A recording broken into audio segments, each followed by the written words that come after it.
दोस्तों कहते हैं कि शेर आपस में जितने मर्जी लड़ें, लेकिन गीदड़ उनके परिवार को तोड़ने में कामयाब नहीं हो पाते।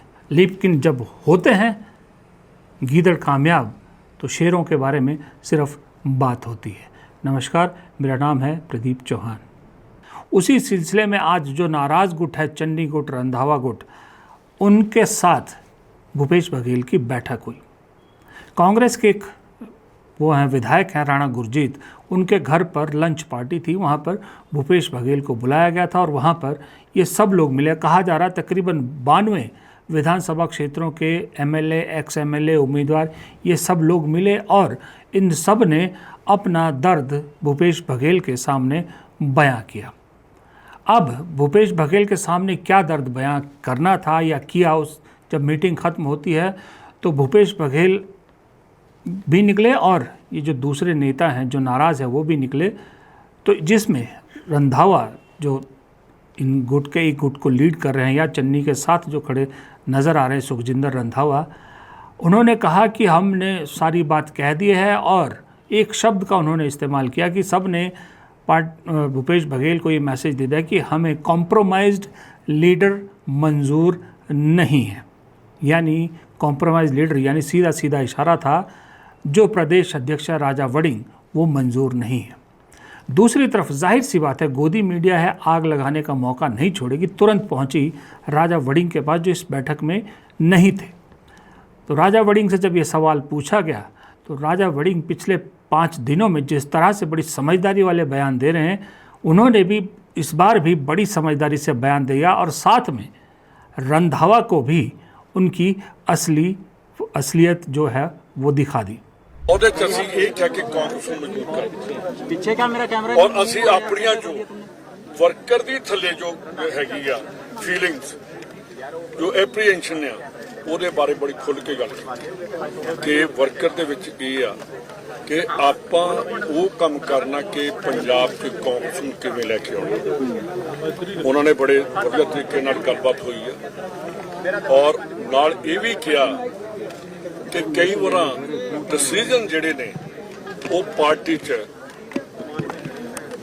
ਵਾਪਸ ਵੀ ਲੈਣੇ ਪੈਂਦੇ ਨੇ ਕਿ ਸਾਡੀ ਉਹਨਾਂ ਕੋਲ ਇੱਕ ਡਿਮਾਂਡ ਰੱਖ ਜੋ ਕਿ ਆ ਜਿਹੜੀ ਲੀਡਰਸ਼ਿਪ ਬੈਠੀ ਆ ਉਹ ਚਾਹੁੰਦੀ ਆ ਕਿ ਪੰਜਾਬ 'ਚ ਕਾਂਗਰਸ ਦੀ ਰਾਜ ਦੀ ਸਰਕਾਰ ਬਣੇ ਔਰ ਉਹ ਚਾਹੁੰਦੇ ਆ ਸਾਰੇ ਕਿ ਜਿਹੜਾ ਪੰਜਾਬ 'ਚ ਲਾਅ ਐਂਡ ਆਰਡਰ ਜੋ ਹਾਲਾਤ ਨੇ, ਜੋ ਕਰਪਸ਼ਨ ਜਿਸ ਤਰੀਕੇ ਦੇ ਨਾਲ ਆਮ ਆਦਮੀ ਪਾਰਟੀ ਦੀ ਆ, ਉਹਨੂੰ ਜੇ ਠੱਲ ਪਾ ਸਕਦੇ ਤਾਂ ਕਾਂਗਰਸ ਦੀ ਯੂਨਿਟੀ ਯੂਨਾਈਟ ਹੋਵਾਂਗੇ, ਉਹਦੇ ਪਾਵਾਂਗੇ। ਸਾਨੂੰ ਠੋਕ ਕੇ ਬੋਲਣ ਲਈ ਚਾਹੀਦਾ ਲੀਡਰ, ਸਾਨੂੰ ਕੰਪਰੋਮਾਈਜ਼ ਲੀਡਰ ਨਹੀਂ ਜ਼ਰੂਰ। ਪਰ ਉਹਨਾਂ ਦੀ ਗੱਲ ਬਿਲਕੁਲ ਠੀਕ ਹੈ ਕਿ ਕੋਈ ਵੀ ਸਲੀਪਰ ਸੈੱਲ ਪਾਰਟੀ ਦੇ ਵਿੱਚ ਕੰਪਰੋਮਾਈਜ਼ ਲੀਡਰ ਨਹੀਂ ਹੋਣਾ ਚਾਹੀਦਾ। ਕਈਆਂ ਦੇ ਦੋਸ਼ ਲੱਗਦੇ ਕਿ ਉਹ ਬੀਜੇਪੀ ਦੇ ਲੀਡਰਾਂ ਨੂੰ ਮਿਲਦੇ ਐ, ਕਈਆਂ ਦੇ ਦੋਸ਼ ਲੱਗਦੇ ਕਿ ਉਹ ਉੱਤਰ ਪ੍ਰਦੇਸ਼ ਦੇ ਕਿਸੇ ਲੀਡਰ ਨੂੰ ਮਿਲਦੇ ਐ, ਕਈਆਂ ਦੇ ਦੋਸ਼ ਲੱਗਦੇ ਆ ਉਹ ਝਾੜੂ ਦੇ ਲੀਡਰਾਂ ਨੂੰ ਮਿਲਦੇ। ਬਿਲਕੁਲ ਹੀ ਇਜ਼ 100% ਕਰੈਕਟ ਕਿ ਸਲੀਪਰ ਸੈੱਲ ਤੇ कॉम्प्रोमाइज लीडर पंजाब नू बिल्कुल नहीं चाहिए। अब दरअसल आपको मैं क्लियर कर देता हूं कि कॉम्प्रोमाइज्ड राजा वड़िंग को इसलिए कहा जाता है कि इस गुट का कहना है कि जिस दिन से भगवंत मान की सरकार बनी है, राजा वड़िंग और भगवंत मान के रिश्ते हमेशा से बड़े मधुर रहे हैं। तो ये वो मुद्दे नहीं उठाते जितने ज़ोरदार तरीके से उठाने चाहिए थे विपक्ष के तौर पर। और दूसरी तरफ सुखजिंदर रंधावा तो उस दिन सबके सामने अमित शाह से मिल के आए हैं और इन्हीं के और कुछ और नेताओं के उत्तर प्रदेश के मुख्यमंत्री योगी आदित्यनाथ के साथ भी अच्छे संबंध बताए जाते हैं। तो दोनों ने एक दूसरे की इज्जत भी रख ली और एक दूसरे की जो है वो फजीयत भी कर दी।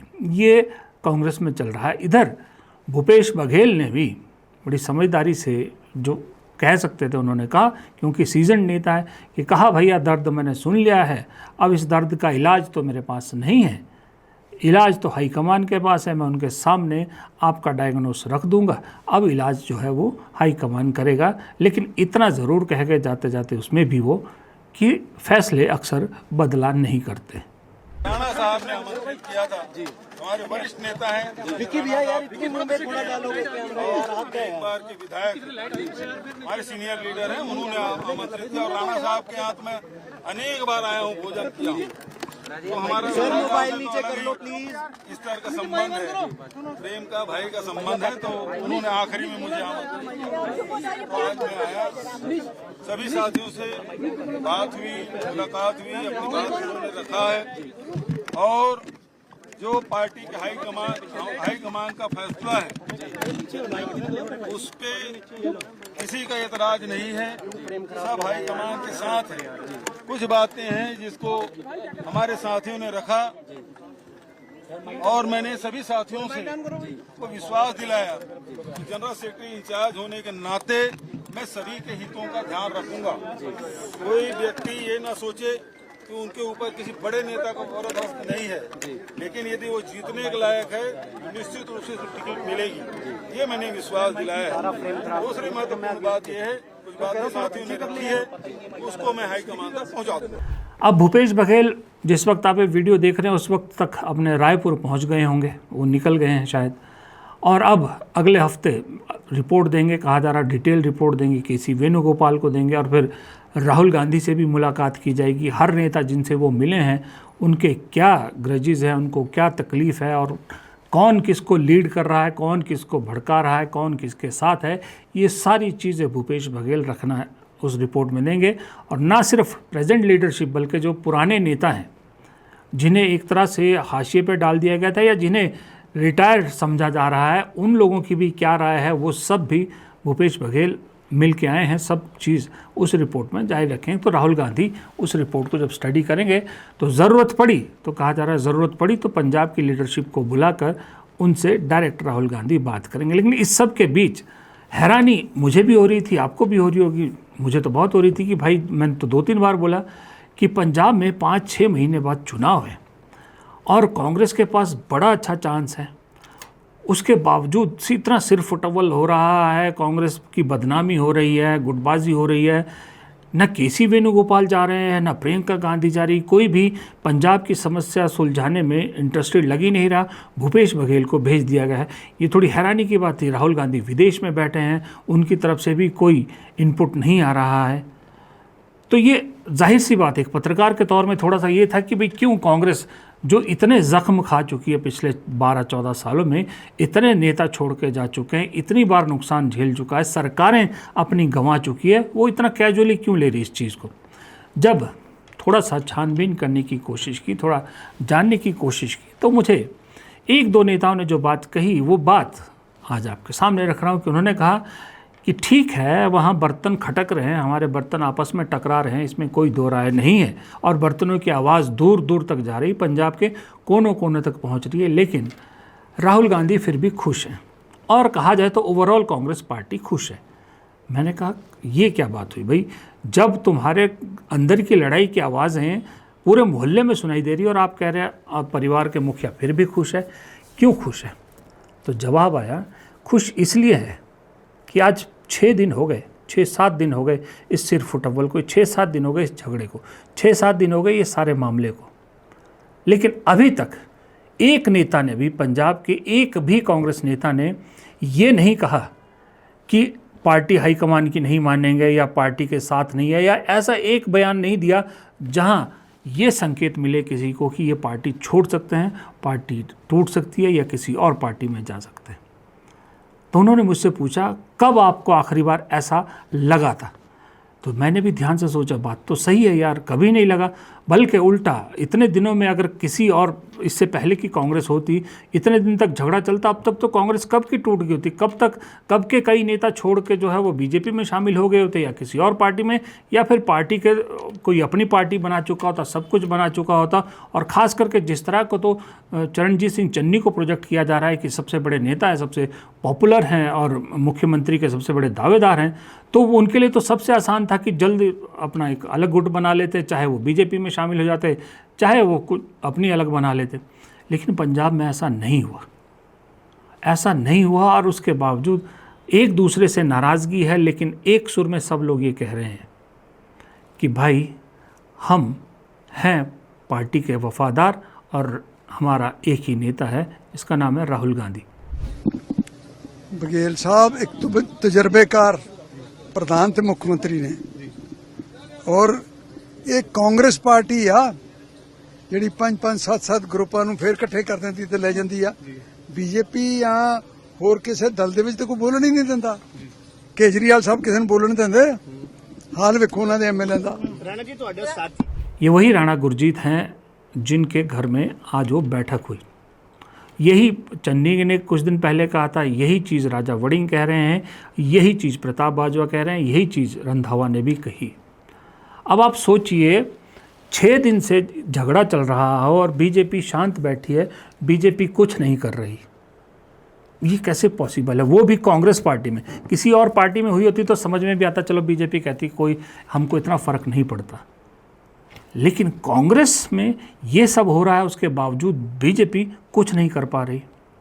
आज ही मैं एक किसी चैनल पे सुन रहा था किसी रिपोर्टर को, जो ग्राउंड रिपोर्टर है, सबसे अच्छी जानकारियाँ वो जो ग्राउंड में जाते हैं ना, रिपोर्टिंग करने रोज़ जाते हैं, स्टूडियो में बैठे एंकर्स को कुछ नहीं पता होता, धेला नहीं पता होता, इनके ना कांटेक्ट है ना कुछ है, इनके पास स्क्रिप्ट आती है बस पढ़ते हैं। जो फील्ड में रिपोर्टर जाता है उसको बहुत सारी चीज़ें हकीकत पता होती है। तो एक रिपोर्टर को मैं सुन रहा था किसी चैनल पे, उन्होंने कहा कि बीजेपी को पंजाब में आम आदमी पार्टी से कोई प्रॉब्लम नहीं है, आम आदमी पार्टी से कोई प्रॉब्लम नहीं, प्रॉब्लम सिर्फ कांग्रेस से है कि कांग्रेस अगर सत्ता में आती है तो दिक्कत हो जाती है, क्योंकि राहुल गांधी का कद और बढ़ जाता है। ये बात मैं भी कह चुका हूँ आपको पहले 2-3 बार, ये बात सच है। इसका मतलब रिपोर्टर अगर अंदर का सूत्र बता रहा है, उसको पार्टी के अंदर ये बात चल रही है बीजेपी के अंदर, तो इसका मतलब बात सच है। इतने होने के बावजूद कांग्रेस पार्टी को नहीं तोड़ पाई बीजेपी। रवनीत बिट्टू जिनकी ड्यूटी लगी थी, हाँ एक आरोप ये भी है कि कांग्रेस के कुछ नेता अभी भी रवनीत बिट्टू के संबंध अच्छे हैं, उनके साथ कॉन्ट्रैक्ट में, लेकिन रवनीत बिट्टू पंजाब में बैठे हैं, दिलजीत दोसांझ की फिल्म और दिलजीत दोसांझ को कटघरे में खड़ा कर रहे हैं, लेकिन कांग्रेस के अंदर सेंधमारी नहीं कर पाया अभी तक। और जबकि भूपेश बघेल एक बार नहीं कम से कम 4 बार ये बात कह चुके हैं अलग अलग मौक़ों पर कि हाईकमान का फैसला नहीं बदलेगा, गुड्डे गुड्डियों का खेल नहीं है कि बार बार फैसला बदला जाए। फिर भी आज रंधावा ने कहा कि हाईकमान से कहेंगे कि कई बार फैसले बदलने पड़ते हैं, वो फैसला नहीं बदलेगा। आज भी भूपेश बघेल ने साफ कह दिया कि फैसला तो नहीं बदलेगा। हाँ, आपको कुछ गारंटियाँ, कुछ एश्योरेंस दी जा सकती है, वो जब तक राहुल गांधी के मुंह से ही लोग नहीं सुनेंगे तब तक ये सब बखेड़ा करेंगे। जिस दिन राहुल गांधी ने इनको अपने मुंह से एश्योरेंस दे दी, गारंटियाँ दे दी, उस दिन ये लोग शांत हो जाएंगे। अब इसीलिए राहुल गांधी खुश है, क्योंकि मुझे याद आई हरीश रावत, उत्तराखंड के पूर्व सीएम की एक बात जो उन्होंने कुछ दिन पहले एक इंटरव्यू में कही थी। उन्होंने कहा था कि जो डरपोक थे, जो बिके हुए थे, वो सब जा चुके हैं। अब कांग्रेस में जो बचे हैं वो छने हुए कांग्रेस बचे हैं, ईमानदार कांग्रेसी बचे हैं, विचारधारा वाले कांग्रेसी बचे हैं। और दूसरी बात उन्होंने कहा कि आदमी उस पार्टी को छोड़कर जाता है जो पार्टी डूब रही होती है, और जो पार्टी उफान पर होती है उसका दामन थामता है। तो आज के वक्त में कोई बीजेपी का दामन क्यों थामेगा, कांग्रेस का दामन क्यों छोड़ेगा? क्योंकि लहर या जिसको कहते हैं धारा उल्टी बह रही है, बीजेपी डाउन जा रही है, कांग्रेस उफान पर है, इसलिए नहीं छोड़ेंगे। और पंजाब में ये सब सिनेरियो देखने के बाद ये बिल्कुल सटीक बैठता है। राहुल गांधी ने जो कोशिशें की थी वो कोशिशें कामयाब होती नज़र आ रही है, और पंजाब ने इसका सबसे बड़ा सबूत दे दिया कि बेशक आपस में कांग्रेस में जितनी मर्जी सिर फुटा बोलो, जैसे राणा गुरजीत ने कहा कि सिर्फ कांग्रेस पार्टी जिसमें 5-5 गुट होने के बावजूद भी सबको इकट्ठा लाया जा सकता है, बाकी जगह तो बोलने की आज़ादी ही नहीं है। क्योंकि इन सब ने, चाहे वो पंजाब के नेता हो चाहे कहीं हो, सब ने उन नेताओं का हाल देख लिया जो कांग्रेस छोड़ के बीजेपी में गए थे। अमरिंदर सिंह घर बैठे हैं, रवनीत बिट्टू को अब मंत्रिमंडल से बाहर की नमस्ते कर दिया गया है, सुनील जाखड़ को अध्यक्ष पद से हटा दिया है, किसी को कुछ नहीं मिला। आज सब हाशिए पर हैं। उसी तरह से महाराष्ट्र के कांग्रेसी नेता जो बीजेपी में गए थे सब हाशिए में, राजस्थान, मध्य प्रदेश, यहाँ तक कि ज्योतिरादित्य सिंधिया का भी आज जो हालत हो रही है वो किसी से छुपी नहीं है। कोई नहीं पूछ रहा उनको, बीजेपी में मध्य प्रदेश में उनसे कुछ नहीं पूछा जाता, कोई राय नहीं उनसे ली जाती, जबकि कांग्रेस में उन्हें राहुल गांधी अपना छोटा भाई मानते थे, इतनी पूछ होती थी। तो सबको दिख रहा है कि वहाँ जाके क्या हाल हो रहा है। तो लोगों ने अब मन पक्का बना लिया कि राजनीति करनी है तो अपनी पार्टी कांग्रेस में ही रहेंगे, बीजेपी की तरफ तो नहीं जाएंगे। और यही कोशिश राहुल गांधी कर रहे थे। राहुल गांधी ने तो बड़ी पहले कह दिया था कि मुझे अपनी पार्टी की छटनी करने की ज़रूरत नहीं है, मोदी जी खुद छटनी कर रहे हैं, मेरे पास जो बचेंगे वो मेरे सच्चे सिपाही बचेंगे। अब वही चीज़ पंजाब में दिख गई।